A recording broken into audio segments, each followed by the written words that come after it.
तिने आपल्या खोलीत येऊन दार घट्ट बंद करून घेतलं. तिची छाती अजूनही भीतीने धडधडत होती. राजाभाऊंचा किळसवाणा स्पर्श तिच्या अंगावर शहारे आणत होता. 100 पाली अंगावर सरपटत आहेत असा भास होत होता. त्यांच्या कामवासनेच्या नजरेच्या आठवणीने मळमळायला होत होते. वासनेने भिजलेले त्यांचे शब्द अजूनही कानाला चटके देत होते. शक्य असते तर तिने त्यांच्या मुस्काटातच मारले असते, पण नाते आडवे आले म्हणून नुसती धमकी देऊन सोडून दिले. त्यांनी सुद्धा उलट धमकी देऊन टाकली, खबरदार, कोणालाही एक शब्द बोललीस तर याद राख, तुझी इतकी बदनामी करेन की तुला कुठे तोंड दाखवायला देखील जागा राहणार नाही. लग्नाला अजून पुरते 6 महिनेही झाले नव्हते, पण तिच्या पुढ्यात हे काय वाढून ठेवले होते. तिच्या लग्नानंतर तिची एकुलती एक नणंद पहिल्यांदा माहेरपणाला आली होती. मीराने तिचे प्रेमाने स्वागत केले होते. पाहुणचारात काहीच कसर सोडली नव्हती. सकाळ संध्याकाळ पक्वानांच्या फैरी झडत होत्या. धंदेसाठी तिने आपले कपाट खुले करून दिले होते. आग्रहाने रोज ती तिला आपल्या साड्या नेसायला देत होती. घरात तिला इकडची काडी तिकडे करू देत नव्हती. नवसाने झालेल्या तिच्या एकुलत्या एक मुलाचे कौतुक करत होती. त्याच्या खोड्यांकडे दुर्लक्ष करत होती. सगळं काही छान होतं, पण तिला नणंदेचा नवरा भावत नव्हता. तिच्या अंतर्मनाने तिला जणू काही वॉर्निंग देऊन ठेवली होती की या माणसापासून सावध राहा. त्यामुळे ती त्यांच्यासमोर फारशी येतच नसे. ती आपल्याला टाळते हे त्यांच्या लक्षात आले होते, पण त्यांचा पुरुषी अहंकार डिवचला गेला होता. तिला धडा शिकवण्यासाठी योग्य त्या संधीची वाट पाहत होते, पण ती संधी आज चालून आली होती. ती संध्याकाळच्या स्वयंपाकाची तयारी करत होती. रोजच्याप्रमाणे राजीव चहानंतर आपल्या शोरूमवर निघून गेले होते. सासूबाई लेकीला घेऊन सोनाराकडे गेल्या होत्या. राखी, बाहुबीज दोन्ही मिळून तिच्यासाठी काहीतरी घसघशीत घ्यायचं ठरत होतं. दुपारचे काम आटोपून मोलकरीणसुद्धा निघून गेली होती. 1 कप चहा मिळेल का? दारातून हाक आली तसे तिचे धाबे दणाणले. यावेळी आपण घरात एकट्या आहोत याची भयप्रद जाणीव तिला एकदम झाली, पण तिने आपली भीती चेहऱ्यावर दिसू दिली नाही. ती म्हणाली, तुम्ही बाहेर बसा, मी तिथेच चहा आणून देते. त्यासोबत 1 ग्लास पाणी पण हवं होतं. ते इथे मिळेल की त्यासाठी पण बाहेर जावे लागेल? राजाभाऊ उपरोधित स्वरात म्हणाले. मीरा काहीच बोलली नाही. तिने मुकाट्याने फ्रीजमधून पाण्याची बाटली काढली आणि ग्लास भरला आणि तो ट्रेच्या एका टोकावर ठेवला आणि दुसरे टोक धरून तो ट्रे त्यांच्या पुढे केला. ते म्हणाले, मी तुला कोणी अस्पृश्य वगैरे वाटलो की काय? आणि पाणी न घेताच ते बाहेर गेले. त्यांना राग आला होता हे स्पष्टच होते. तिने पटकन चहा बनवला. ट्रेमध्ये चहा, बिस्किट आणि पाण्याचा ग्लास घेऊन ती बाहेर आली. खरे तर त्यांच्या खोलीत जायला तिचे मन धजावत नव्हते, पण नशीब ते ड्रॉइंग रूममध्ये बसले होते. सेंटर टेबलवर ट्रे ठेवून ती जायला वळली तेवढ्यात ते म्हणाले, हे काय, 1च कप चहा आणलास? ती म्हणाली, माझा सकाळीच झाला आहे. तसा माझाही सकाळीच झाला आहे, पण पुन्हा तलफ झाली. 1 रिकामा कप घेऊन ये, आपण शेअर करू. चहा काय एकट्याने प्यायचा असतो का? मीरा म्हणाली, नको, मला वेळ नाही आहे, किचनमध्ये खूप कामं आहेत. असे म्हणून ती पुन्हा वळली तर त्यांनी तिचा हातच धरला. तिने तो हात कसाबसा सोडवला तर त्याने तिचा पदर घट्ट धरून ठेवला. जिजाजी, तुम्ही शुद्धीवर आहात का? नाहीच आहे मुळी. माझी शुद्ध तू हरवून टाकली आहेस. हे काय भरळताय? या घरातले वडीलधारे आहात ना तुम्ही? राजाभाऊ म्हणाले, म्हणजे काही म्हातारा नव्हे. आणि काय ग, तू माझ्यापासून अशी लांब लांब का पळत असतेस? खातो की काय मी तुला? नंदेशी तासनतास गप्पा मारत बसतेस आणि माझ्याजवळ बसायला तुझ्याकडे 5 मिनिट देखील वेळ नसतो का? पाहुण्यांशी असं वागतात का? पाहुणे आहात तर मर्यादेत राहा. त्यांच्या हातातून आपला पदर सोडवत ती रागाने म्हणाली, नाहीतर मला नाईलाजाने ह्यांच्या कानावर घालावे लागेल. ह्यांच्या म्हणजे राजूच्या ना? असे बोलून ते हसले आणि पुढे म्हणाले, तो गुळाचा गणपती माझे काय वाकडे करणार आहे? माझ्यासमोर तोंड वर करून बोलायची ताकद नाही त्याच्यामध्ये. आणि तू सांगून तर बघ, तुझी अशी बदनामी करतो की कुठे तोंड दाखवायला जागा राहणार नाही, याद राख. यानंतर ती तिथे क्षणभरही थांबली नाही. किचनमध्ये येऊन तिने गॅस बंद केला आणि सरळ वर आपल्या खोलीत निघून गेली. तिने दार घट्ट बंद करून घेतले. तिची छाती भीतीने धडधडत होती. संतापाने अगदी अंगाची लाही झाली होती. लग्नाच्या मांडवातच तिला या माणसाच्या मनातील किलमिश दिसले होते. वरमाला घालताना तिचा हात थोडा थरथरला होता. तसे ते स्वाभाविक असते, पण तो भसाडा आवाज कानावर आला. पाहुणी रघुनंदन काळा, घाबरे सीता स्वयंवराला. मीराने आधी तो भसाडा आवाज ऐकला, नंतर वासनेने बरबटलेले ते डोळे बघितले. ती आधाशी नजर तिच्या सर्वांगावरून फिरत होती. त्या क्षणी तिला आपल्या रूपाची चीड आली, शिसारी आली. खरोखरच एखाद्या राजघराण्यात शोभेल असे रूप घेऊनच ती जन्माला आली होती. तिची रूपसंपदा पाहूनच राजूच्या आईने तिला मागणी घातली होती. लग्नाचा दोन्ही बाजूंचा खर्च देखील त्यांनीच केला होता. मीराचे आईवडील तर अगदी हुरळून गेले होते.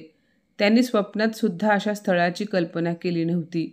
2 मुलींची लग्न करून त्यांचा अगदी खुळखुळा झाला होता. अजून 2घी शिल्लक होत्या. त्यातली एक अशी बिनखर्चाने उजवली गेली. असं पालखी पदस्थळ मिळाले दोघांना उरी धन्य वाटत होतं. मीराला सुद्धा स्वतःच्या भाग्याचा हेवा वाटत होता.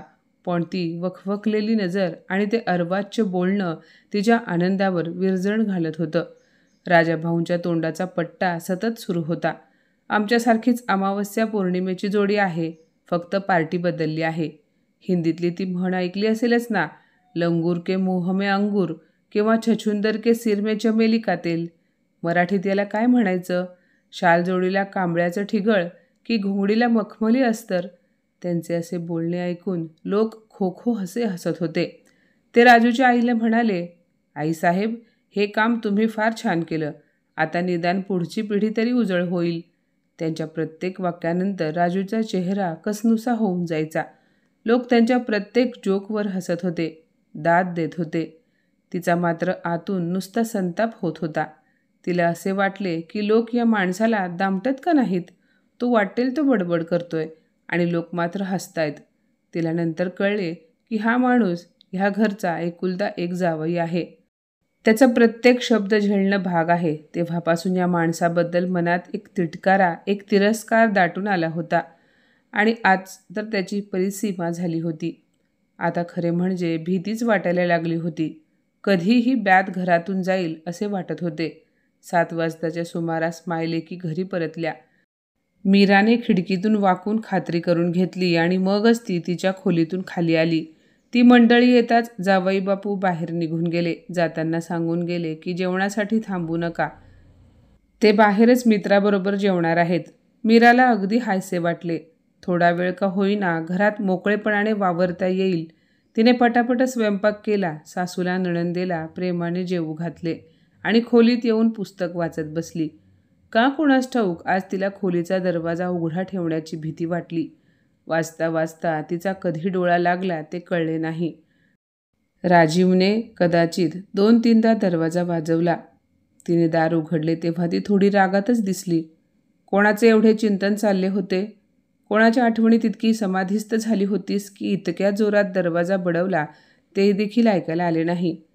अहो काहीतरीच काय. वाचता वाचता डोळा लागला, इतकंच. राजीवने काहीही उत्तर दिले नाही. चेहऱ्यावर राग तसाच कायम ठेवून तो बिछाण्यावर आडवा झाला. ती म्हणाली, तुम्ही फ्रेश होऊन या, तोपर्यंत मी पानं वाढते. तो म्हणाला, मला जेवायचे नाही. का? माझे जेवण झाले आहे.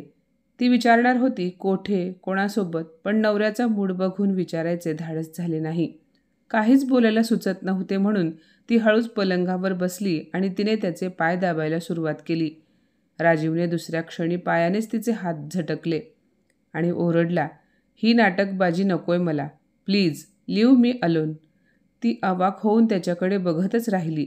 त्याच्या वागण्याने ती निश्चित दुखावली गेली होती, पण त्याहीपेक्षा ती चकित झाली होती की एरवी एवढा अबोल आणि अंतर्भूत असणारा हा प्राणी इतका कठोर आणि कडवट बोलू शकतो.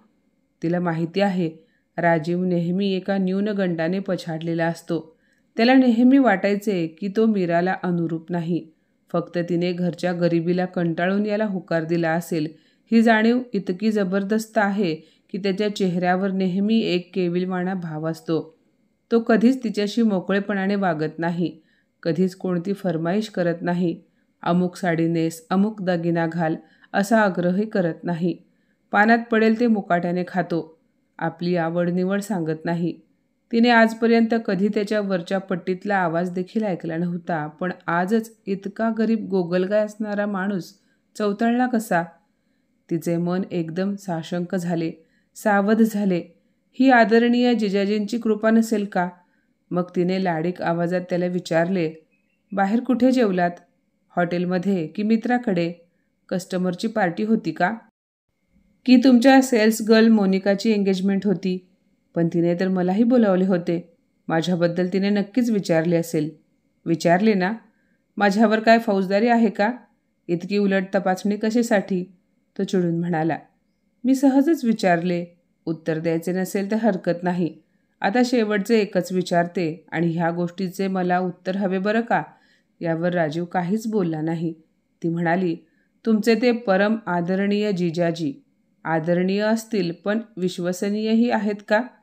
राजीव ताडकन उठून बसला. जिजाजीचा इथे काय संबंध? तुम्ही त्यांच्याबरोबर जेवायला गेला होतात ना, म्हणजे ते तुम्हाला घेऊन गेले होते ना? यावर राजीव काहीही बोलला नाही. पण मीराला काय समजायचे होते ते व्यवस्थित समजले. ती पुढे म्हणाली, तुमच्या लाडक्या जिजाजींनी मला धमकी दिली होती की मी जर त्यांची कागाळी केली तर ते माझी बदनामी करतील. पण ते अगदीच भ्याड निघाले. मी कागाळी करेपर्यंत त्यांना धीर निघाला नाही. त्यांना वाटलं असेल पहिला वार आपणच करावा. असो, तुम्ही झोपा खुशाल, मी जरा जाऊन येते. कुठे निघालीस? त्या नराधमाला त्याची पायरी दाखवून येते. खरं म्हणजे हे काम नवरा म्हणून तुम्ही करायला पाहिजे. माझ्यापर्यंत हे लोन यायलाच नव्हतं पाहिजे. पण तुम्हाला सवड कुठे आहे? स्वतःचा न्यूनगंड कुरवाळायचा असतो ना? जाऊ दे, माझी लढाई आता मलाच लढावी लागेल. तो म्हणाला, हे बघ, उगाच तमाशा करू नकोस. आणि तो माणूस तमाशा करतोय त्याचे काय? असे बोलून ती उठली आणि जिना उतरून खाली आली. राजीव आ वासून बघतच राहिला. आधी मीरा गेस्टरूममध्ये डोकावली. ती रिकामीच होती. सासूबाईंच्या खोलीत मेहफिल जमली होती. सासूबाई आपल्या पलंगावर तक्क्याला टेकून बसल्या होत्या आणि चांदीच्या दबक्यात बारीक सुपारी कातरत होत्या. हा त्यांचा आवडता छंद होता. त्यांची लाडकी लेक त्यांच्या जवळ बसली होती आणि मांडीवर पहुडलेल्या लाडक्या लेकाला थोपटत होती. समोरच्या खुर्चीवर लाडके जावई बापू बसले होते. ते पान चघळत होते आणि पानाबरोबर किस्सेही चघळण्याचे काम सुरू होते. दोघी मायलेकी कान देऊन त्यांचे किस्से ऐकत होत्या. बोलता बोलता ते म्हणाले, आईसाहेब, आपण एक फार मोठी चूक केली. फक्त रंग बघितला, रूप बघितले. अहो, आधी मुलीचे कुलशील पाहायचे असते. ह्या गरीब घरातल्या मुली फार चाणाक्ष आणि चलाख असतात. चालू म्हणा हवं तर.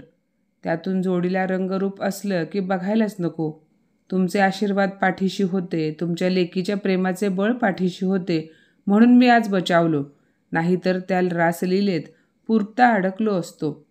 सासूबाई म्हणाल्या, माझं खरंच चुकलं जावई बापू. हिरा समजून गारगोटीच उचलून आणली बघा. मला काय माहिती हो. बोलता बोलत्या त्या एकदम थांबल्या. दारात उभ्या असलेल्या मीरेला बघताच त्यांचे शब्द ओठातच अडकले. आता सर्वांचेच डोळे तिच्यावर खिळले होते. खोलीत अगदी स्तब्धता पसरली होती. सर्व लोकांचे लक्ष वेधून घेतल्यानंतर मीरा संथ गतीने चालत आत आली आणि सासूच्या पलंगाचा कठडा धरून उभी राहिली. कुठल्या रासलीलेचे वर्णन चालले होते जिजाजी? आम्हालाही ऐकवा ना, तिने लाडीक आग्रह केला. सासू आणि नणंदेच्या चेहऱ्यावर नापसंतीची आठी उमटली. जिजाजी खुर्चीतच चुळबुळ करत बसले. जिजाजी, प्लीज सांगा ना, कुठली रासलीला पाहायला गेला होतात? त्या सिरियलमधल्या खलनायिका दरवाजा आड उभ्या राहून ऐकतात तशी ऐकत होतीस का? ईश्य, दाराआड कुठे? मी तर अगदी समोरच उभी होते. हो ना आई? आईने काहीच उत्तर दिले नाही. चेहऱ्यावर नाराजी दाखवत तोंड फिरवले. जिजाजी, प्लीज. एखाद्या लहान मुलीने गोष्टीसाठी हट्ट धरावा तसा हट्ट तिने धरला होता. सासूबाई म्हणाल्या, सगळे तुझ्यासारखे निर्लज्ज असतात का? तुला करताना लाज वाटली नाही, पण त्यांची सांगताना ही जीभ अडखळत आहे. मीराने सासूच्या बोलण्याकडे संपूर्ण दुर्लक्ष केले आणि ती एकटक जावई बापूंकडे बघत राहिली. काही वेळानंतर त्यांना ती दृष्टी सहन होईना. ते उठून उभे राहिले आणि म्हणाले, आई, मी झोपायला जातोय तसेही मला फालतू लोकांच्या तोंडी लागायला आवडत नाही. ते जायला वळणार तेवढ्यात मीरा म्हणाली, अशी बरं जाऊ देईन मी तुम्हाला. तिने पटकन त्यांचा हात आपल्या दोन्ही मुठीत घट्ट धरला आणि छायाच्या मांडीवर निजलेल्या आपल्या बाळाच्या डोक्यावर हात ठेवून म्हणाली, श्रीमंत बाळासाहेब, आता बोला. मगाशी आईनं तुम्ही जे सांगत होतात ते खरं आहे का? जावई बापूंचा चेहरा घामाने डबडबला. गेले 5-6 दिवस ते त्या स्पर्शासाठी असूसले होते. तो स्पर्श त्यांना आता अग्नीसारखा दाह आणि वज्रासारखा कठोर वाटत होता. तिचे दोन्ही हात म्हणजे जणू नागपाश होते. मुठी सुटता सुटत नव्हती. ती म्हणाली, जिजाजी, खोटे बोलणे खूप सोपे असते, पण खरे बोलायला खूप हिंमत लागते आणि ती तुमच्यात नाही. मी तुला घाबरतोय की काय? नाही ना घाबरत. मग बोला ना आता. जे वर्णन करत होतात ते खरं आहे का? खबरदार. छाया इतक्या जोरात ओरडली की सर्वजण एकदम दचकले. पोराच्या डोक्यावरून ठेवलेला नवऱ्याचा हात तिने इतक्या जोरात झटकला की जावई बापू पडता पडता वाचले.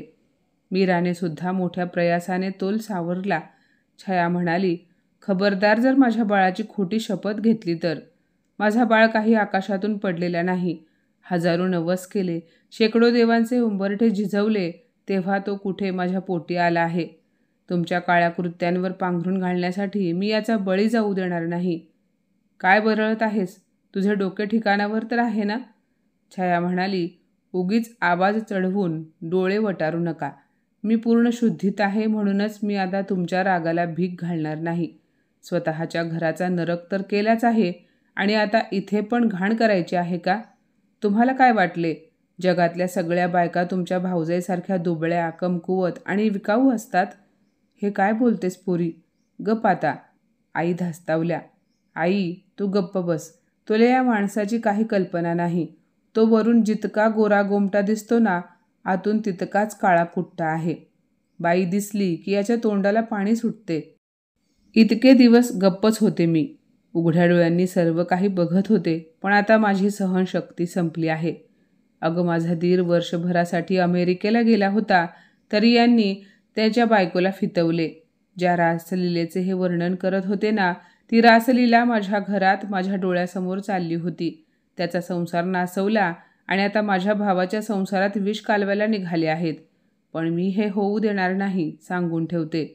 जावई बापू सारखे तिला थोपवण्याचा प्रयत्न करत होते, पण तिने त्यांना जुमानलेच नाही. शेवटी ते सासूबाईंना म्हणाले, आईसाहेब, आपल्या लेकीला जरा आवरा बरं, नाहीतर परिणाम खूप वाईट होतील. आईने त्यांना चक्क हात जोडले.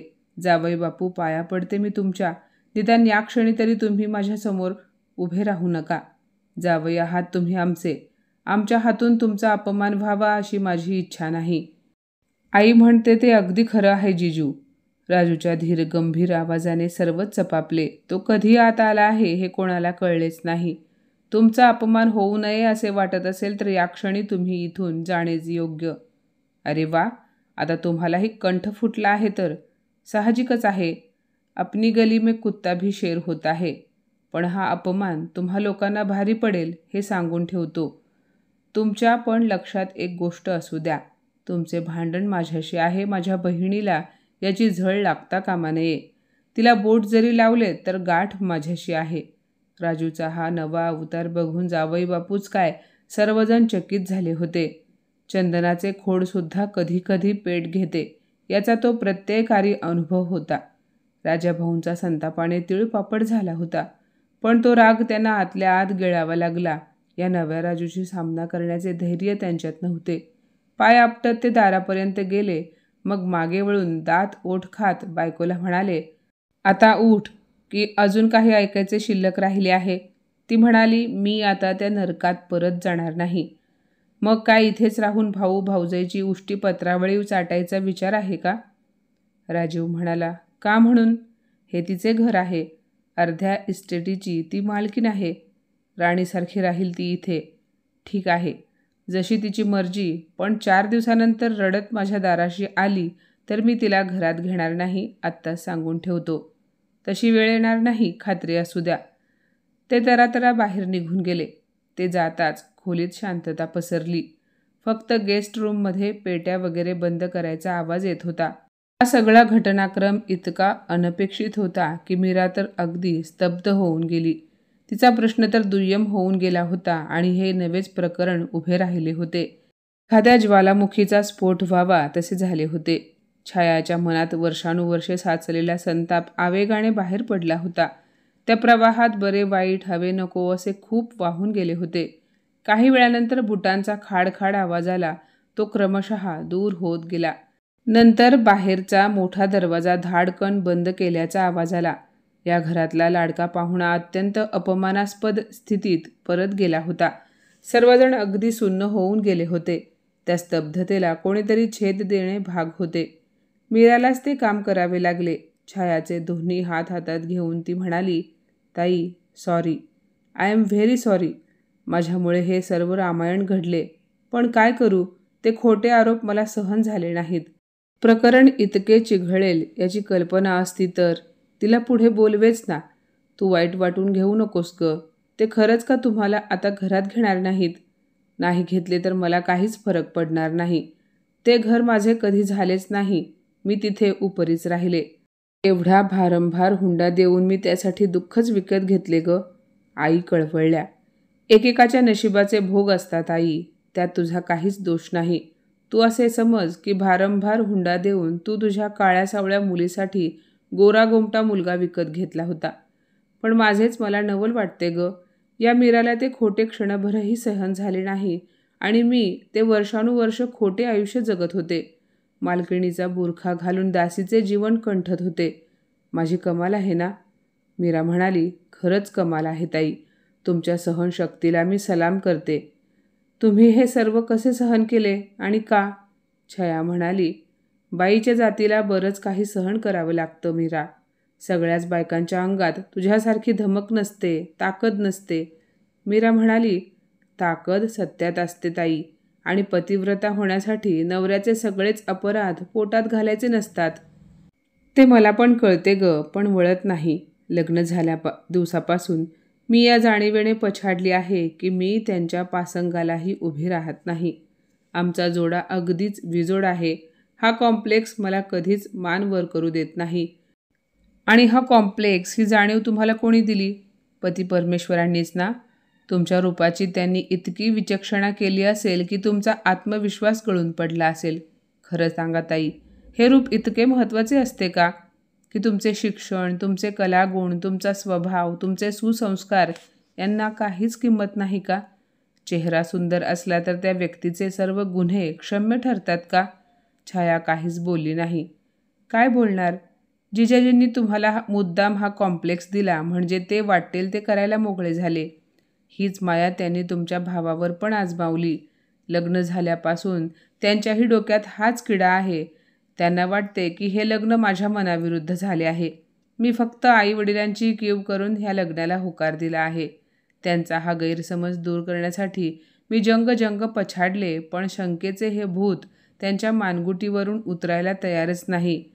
तुम्ही ह्या गलिच्छ वातावरणात इतकी वर्ष कशी काढली कोणास ठाऊक. अशा वातावरणात माझा तर जीवच गुदमरतोय. श्वास कोंडतोय माझा इथे. जिथे 24 तास संशय नजरेचा पहारा असतो तिथे रोज रोज अग्निपरीक्षा द्यावी लागते. त्या ठिकाणी मला जगणे केवळ अशक्य आहे. आई, तुमच्या चिरंजीवाला सांगून मला उद्या माझ्या घरी पोहोचती करा. कुठल्या घरी बेटा? आता हेच तुझे घर आहे. मालकीण आहेस तू इथली. लक्ष्मी आहेस तू ह्या घराची. आईचा स्वर मायेने ओथंबला होता. काही क्षणापूर्वी ह्याच मुलीवर आपण आग पाखडत होतो हे जणू त्या विसरून गेल्या होत्या. त्या पुढे म्हणाल्या, हे बघ, ज्याने जायला हवे होते तो निघून गेला आहे. आता काळजी करू नकोस. मीरा म्हणाली, त्यांच्या जाण्याने मला काहीच फरक पडत नाही. माझे भांडण त्यांच्याशी नाहीच. तुझे भांडण माझ्याशी आहे आणि माहिती आहे ते मला, राजीव म्हणाला. पण रात्री 12 वाजता त्या युद्धाचा शंखनाद करायची काहीच गरज नाही. झोपा आता आणि इतरांनाही झोपू द्या. त्याचा स्वर कडक होता. स्वरात आज्ञा होती, पण त्याच्या डोळ्यात आग्रह होता, आर्जव होता. नवऱ्याचे हे रूप मीरा पहिल्यांदाच बघत होती आणि ते तिला खूप भावले होते. तिचे मन आनंदाने फुलून आले. त्या विस्मय विमुग्ध अवस्थेतच ती आपल्या रंगमहालाचा जिना चढू लागली. आता खऱ्या अर्थाने तिच्या संसाराला सुरुवात झाली होती. तर माझ्या मित्रमैत्रिणींनो, आजची ही कथा तुम्हाला कशी वाटली कमेंटमध्ये नक्की सांगा आणि अशाच नवनवीन कथा ऐकण्यासाठी प्रज्ञा मराठी स्टोरीजला नक्की सबस्क्राईब करा. धन्यवाद.